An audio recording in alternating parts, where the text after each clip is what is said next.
What are the 4 things needed to write a solid story? That's what we're going to be looking at today in this video with the help of Dwight Swain's Techniques of the Selling Writer.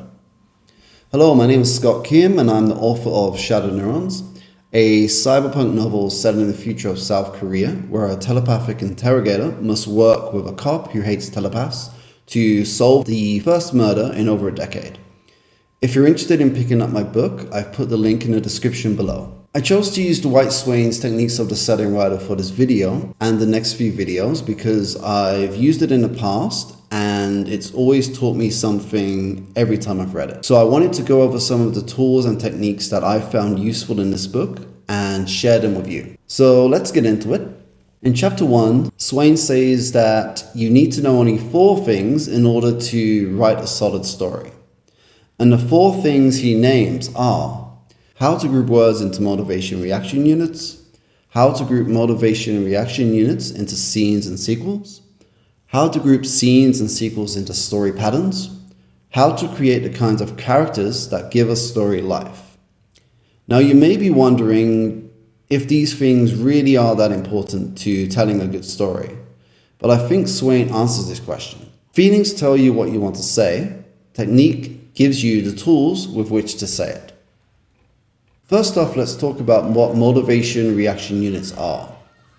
Basically, motivation reaction units are the chronological order of events written on the page. Let's look at the following example.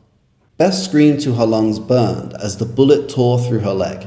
While the sentence is grammatically fine, but from a logical point of view, it doesn't make sense. This sentence says that Beth screams from pain before she is hit. So she is reacting before she has a motivating stimulus. Now you might say, but Scott, couldn't she be screaming before the bullet hits her? You know, from fear of being shot. And I would reply that yes, that is true, but she wouldn't be screaming till her lungs burned. What we're talking about here is Beth's reaction to being shot, i.e. the bullet actually hitting her. The reaction she has to the fear of being shot is different from actually being shot. So now that that's out of the way, how do we fix this?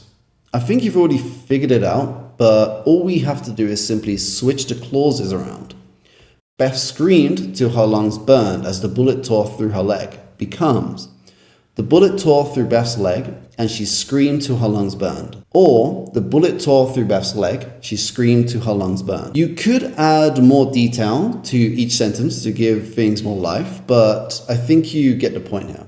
The key takeaway here is that motivation reaction units are used to put things in the order our character experiences them. Pain first, then the reaction to that pain.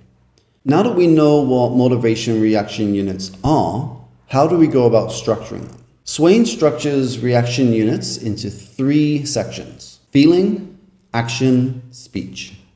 So we move from involuntary actions, such as feelings, to more voluntary actions, such as action and speech. Max stepped towards Beth, the gun glistening in his hand.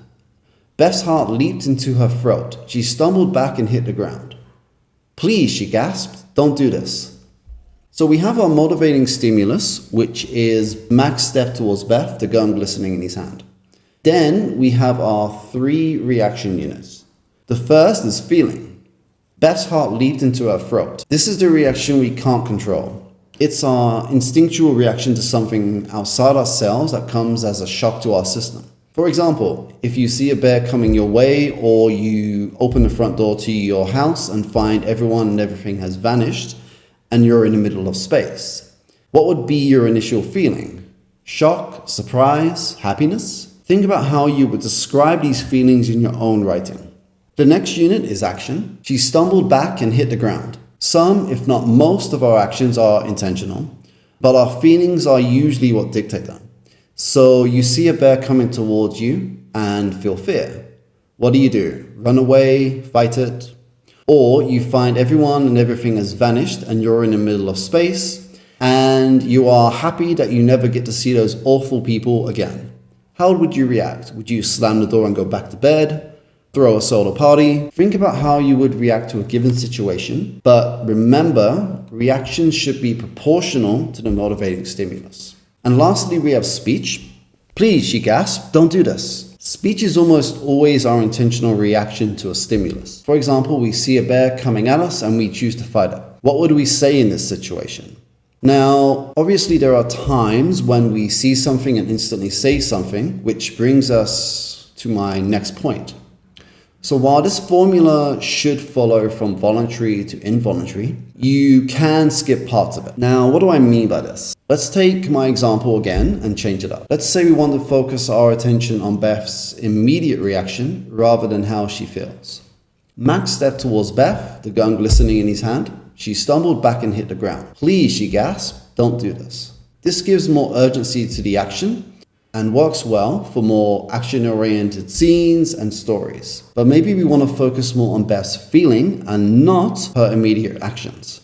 In this case, Max stepped towards Beth, the gun glistening in his hand. Beth's heart leaped into her throat. Please, she gasped, don't do this. This puts us more into Beth's shoes and allows us to feel what she feels during this tense situation. Now, what about if you want to focus on the feeling and action, but don't want to have Beth's speech reaction to give the scene more urgency?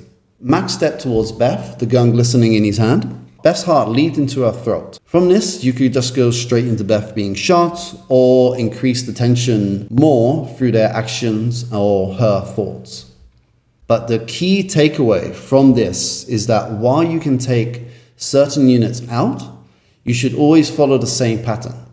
If you want to learn more about this, I would recommend reading Ross Hartman's The Structure of Story, where he takes Swain's units and actually expands on them. But if you'd like to see a video on this, why not let me know in the comments down below. So now we know that in our writing, every action or motivation needs a reaction, and this needs to be done in a particular order so that we can experience things as the character does. And now we know how to structure these reactions. So I hope you enjoyed this video and were able to get something from it. Please leave a like and a comment below, and don't forget to subscribe. Again, if you're interested in something I've written, I've left a link in the description below. Happy writing and have a good day.